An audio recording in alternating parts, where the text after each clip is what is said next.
The Hawaiian sky and ocean make a stunning backdrop for a wedding dress that gleams in the sunlight. The bride in that dress looks like she just stepped out of a fairy tale. But what if I told you that behind that adorable face is a woman who's more of a monster than a witch? I'm Sarah. I'm just your average homemaker in her late 50s. I have a daughter and a son, both of whom are now grown up and have families of their own. Feeling the empty nest syndrome, my husband Tyler and I are saving for a trip across America by me helping him out with his business. Tyler, who's almost 60, is the CEO of a construction company. He's the type of guy who wouldn't know what to do if he retired, so it looks like he'll be working beyond 60. We're a couple who need a common goal, otherwise we'd just get restless. But we've hit a little snag in our otherwise peaceful life. Hi, Mom! I was free, so I thought I'd drop by. Rachel...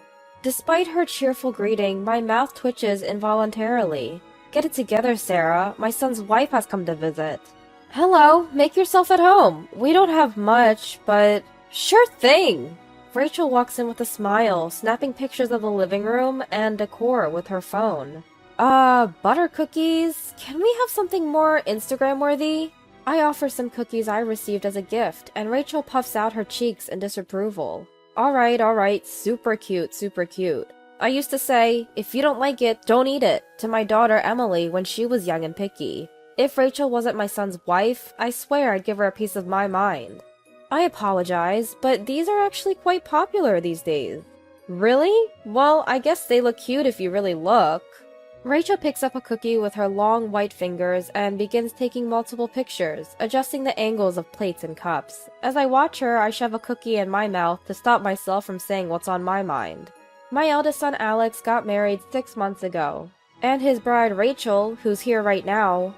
Alex met Rachel when he was a newbie doctor, and she was working at the front desk of a university hospital. The first time they met, I was surprised. She's tall and slender, has a small face but big, bright eyes. She's simply adorable. Who would have thought she'd want to marry Alex?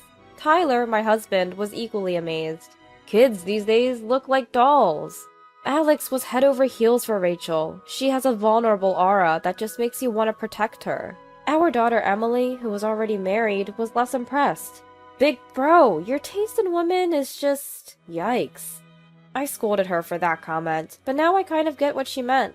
After getting married, Rachel started coming over to our house every week, alone, without Alex. You'd think she's just a sweet daughter-in-law who adores her mother-in-law, but I'm not so sure. She seems quite taken with our house. During our initial meet and greet, she couldn't stop gushing. Wow, this place is like something out of a movie. Our home may be 50 years old, but it's a spacious modern marvel, complete with a grand spiral staircase and curated artwork. Don't get me wrong, compliments about the house make me happy, but her obsession is kind of creepy. She takes pictures, roams around freely, and even lounges on the sofa. Sometimes I wonder, isn't this a bit rude for a newlywed in her in-laws' home? Is this how kids are these days? The young woman at Tyler's company seemed much more respectful, showing proper decorum even if it's just for show. I've considered talking to Rachel about her behavior, but the role of a mother-in-law is often one that's easily disliked, so I've been hesitant. Then one day, Tyler got home early and bumped into Rachel. Since Alex was on a night shift, the three of us ended up having dinner. With Tyler around, Rachel refrained from taking photos, and we had a peaceful meal.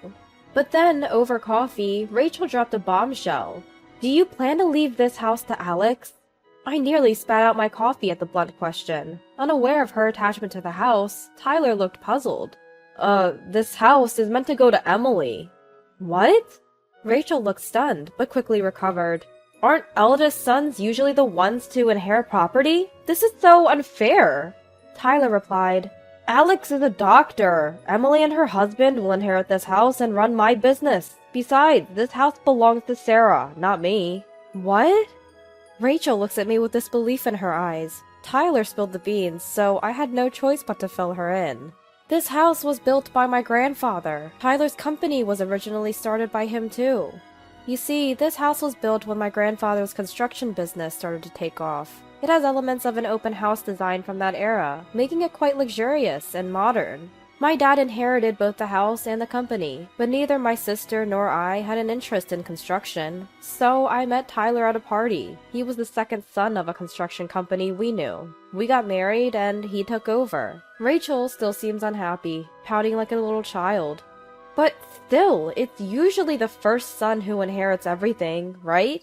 We've spent a good deal of money on Alex's private medical school education. He understands, so it's not a problem. Besides, this house serves as a place to entertain clients. But this house may be steel-framed, but it's old and needs a lot of maintenance. I'm sure Alex will build you a wonderful house that suits you both. Neither Tyler's reasoning nor my explanations seem to reach her. I want this house! I even told everyone that we're going to live here! Rachel brushes off our kindness and continues to insist. I finally lose my patience and raise my voice. Know your place and stop embarrassing yourself! This house and we aren't here for your vanity. This isn't your parents' house, it's your in-laws'. Understand? For the first time, Rachel is silenced by my reprimand. She clenches her lips and leaves without saying goodbye. I told you, Alex has no eye for women. The next day, Emily, after hearing the story, is quite angry.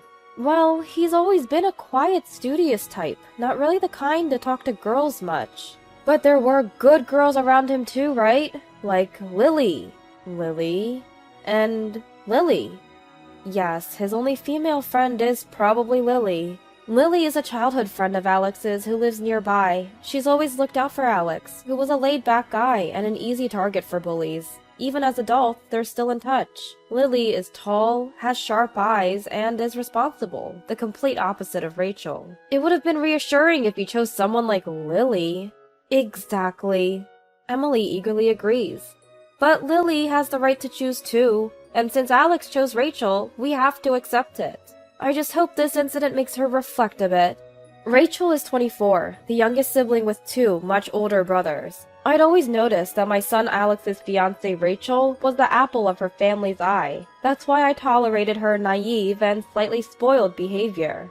I hoped she'd grow and mature as she learned more about the world. I was quite forgiving in my own mind, or so I thought. But she turned out to be a monster beyond my imagination. Hi, Mom! 2 weeks after that incident, Rachel shows up unannounced on a weekday afternoon. With her is an unfamiliar man. I thought she came to apologize, but that didn't seem to be the case. Rachel? Who's this? Nice to meet you, Mrs. Johnson. I'm Davis, from Johnson & Associates. A man with an old-fashioned side-parted hairstyle and black-framed glasses bows politely as he hands me his business card. It says Attorney Matthew Davis, under the name of the law firm Johnson & Associates. Attorney from Johnson & Associates, right? Why would an attorney visit my home? Actually, I heard from this young lady that your house is an illegal structure. As a lawyer, I can't ignore this. What? My house, an illegal structure?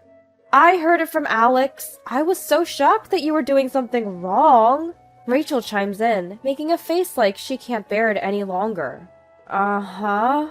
Having no idea what I was talking about, I could only give a dumb reply. I have no clue what Alex told Rachel about this house. But one thing is certain, Rachel is likely misunderstanding Alex's words, and she's standing here with ill intentions. At this point, even my well of patience exploded. I wanted to treat Rachel with care because Alex chose her, but if she wants to pick a fight, bring it on. Excuse me, I'm a bit taken aback by your sudden visit with a lawyer. May I record this conversation? I want to review it thoroughly later. I asked the attorney, my voice trembling, as if I were frightened of being found guilty. Of course. The attorney nods condescendingly, so I pull out my smartphone and hit the record button. So, Mr. Davis, what should I do? If you're in violation of the law, face the penalties and promptly remodel your home. Remodel? Well, some people might think if it's against the law, just fix it, right? Then, please hand over the house to this young lady here. What? How did we get to this point? That's a huge leap in logic. I'm genuinely shocked. Why? I can't let someone who disrespects the law continue to live here. Someone pure of heart, like this young lady, should be the one to reside here. Mom, I'll make this house even better. Rachel grabs my hand with misty eyes, but with a smug face. Ah, okay. I see what's going on. In that case, please carry out these renovations. This is the consent form. I see. I skimmed through this so-called consent form. I get the renovations to fix violations part. It's vaguely worded, but okay. But installing a brand new kitchen, bathtub, and toilet? That's ridiculous. I can't help but mentally question it. The consent form seems to have been drafted over some internet research. But for a document written in such formal language, it's a mess. They're going to regret putting this together. I understand what you're getting at. So then. However, I'm not giving up this house. Why not? Rachel glares at me with a fierce expression. Her true colors are showing. Unfazed, I confidently reply, because this house isn't illegally built. Both of them let out stunned noises at the same time. What? Rachel starts to panic. But Alex said our family home is illegally built. I calmly respond, did he say if you were to build it now? Sure, if you were to build this house here now, it would be illegal. But did you know that houses built before the law was amended are classified as non-conforming existing buildings and are exempt? Exempt? The lawyer would know this, right? I abruptly shift the topic to the lawyer. Of course. The lawyer struck an enthusiastic victory pose. No, you clearly don't get it. That's why you're here. A non-conforming building is one that was legally built under old laws, but became non-conforming due to changes in current laws. In the case of this house, it would need to be set back by about 6 feet to meet current regulations. You do realize that because this is a non-conforming property, major renovations or remodeling are problematic, right? Yes! The lawyer nodded his head vigorously, like a bobblehead. If you knew that, then what was all that talk before? He's so clueless it's actually amusing, but I've got to set him straight. By the way, Mr. Davis, are you really a lawyer? Huh? Mom, it's not nice to doubt people like that. I could sue you. Rachel snapped. Yes, I am a lawyer, and I have many ways to sue you. The lawyer blustered. Then where's your badge? Badge? The lawyer blinked in surprise. Wow, he doesn't even know that. Your attorney's badge? After a moment of silence, the lawyer slapped his hand and said, yes, that's a very important item. So, it's displayed in my office. I couldn't help but be taken aback. Oh, come on, it's not a trophy. But lawyers are required to carry it when practicing, aren't they? He's at a loss for words, so I sighed and said, never mind, let's have Mr. Smith bring it over. Mr. Smith? He's a lawyer at Johnson & Associates. You do know him, don't you? Yes, Mr. Smith. He's a colleague of mine. A colleague? You're joking. The age difference alone? This guy can't even keep his story straight. Mr. Smith is the managing partner. He's been our family lawyer since my father's time. Ah. Even the so-called lawyer, or should I say the fake lawyer, is now scratching his head and groaning. No need to cover it up anymore. You're done. So, Mr. Davis... Hey, you're a lawyer, right? So you should know that it's a crime to impersonate a lawyer without a license. The fake lawyer let out a scream, as if he'd seen a ghost, and ran away. He sprinted towards the front door, shoving his feet into his shoes haphazardly, and grabbed the doorknob. Left in utter disbelief, Rachel snapped back to reality, and ran after him. Wait up, Matthew! Hey, Rachel! This is not what we agreed on! I said I'd help because you told me this was easy money. That's terrible, Matthew. You said leave it to me, didn't you? Their arguing voices trailed off as they got into a car in the parking lot. I eavesdropped through the intercom and even made a recording. Then I called the real Johnson & Associates. Shortly after, an irate attorney from the real Johnson & Associates reported the incident to the police, and both the impersonator and Rachel were easily arrested. Since I had a legitimate lawyer with me from the get-go, everything at the police station went smoothly. Not only did Rachel and the imposter falsely identify as lawyers, but they had also created business cards and documents. They violated both the legal profession regulations and minor offense laws. Adding fraud charges to the mix, they were arrested. They managed to get out on a not-so-cheap bail, but now they have an arrest record. I had already told them that rebuilding on that land would be against the law due to the age of the building. I never thought they'd be so stubborn. Alex, who had been assisting in a major surgery, found out about the whole fiasco the next morning. To avoid causing any inconvenience to the patients, the police had waited to contact Alex. Hearing the news, Alex looked pale and disheartened. You even roped in your affair partner for this scheme. You've chosen quite the bride. Emily, who had rushed over out of concern for me, told Alex with a weary look. That's right, the fraudulent lawyer turned out to be Rachel's former affair partner. Matthew was Rachel's ex-boyfriend, and they had a history of breaking up and getting back together. During a long separation, Rachel had started dating and got engaged to Alex. Matthew, apparently missing Rachel, sought to rekindle their relationship, and she accepted. All the while, she was cheating on Alex. Matthew, who never really held a stable job, was not as appealing to Rachel as Alex, who was a doctor. And as of now, Matthew was still unemployed. Come on! Alex is nice and has money and a beautiful house. But Matthew is fun and good-looking. You understand, right, Mom? I don't. As divorce mediation proceeded, the layers of Rachel's deception were peeled back. With every revelation, I felt like I was about to pass out.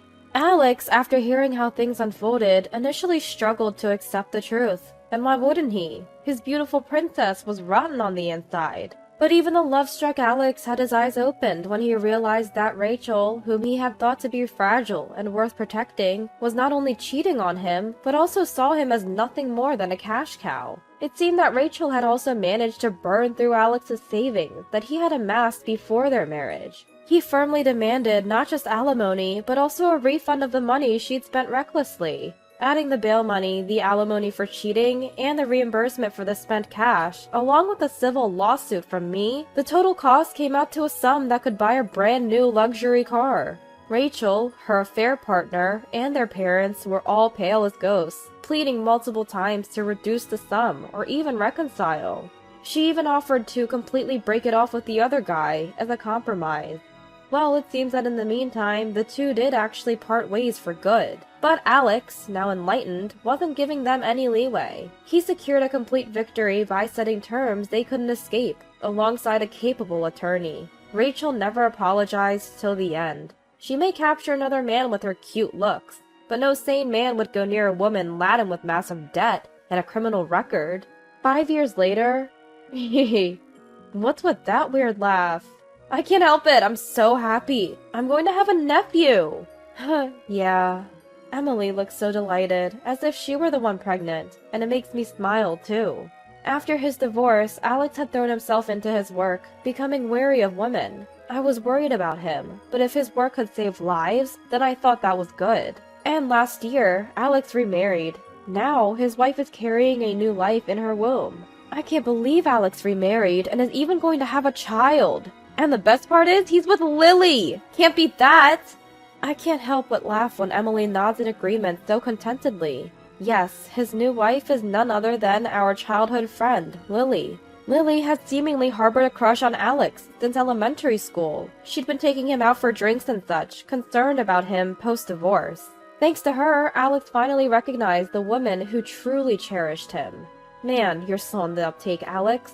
But seeing the two of them happily together made me glad too. So I decided to transfer the ownership of this house that Rachel had been so obsessed with to Emily a bit sooner than planned.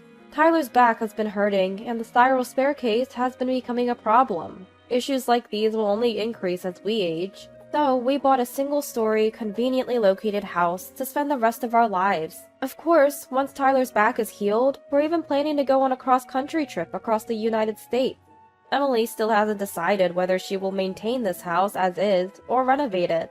But the shape of the house really doesn't matter to me. What's most important is that wherever we live, our family is smiling.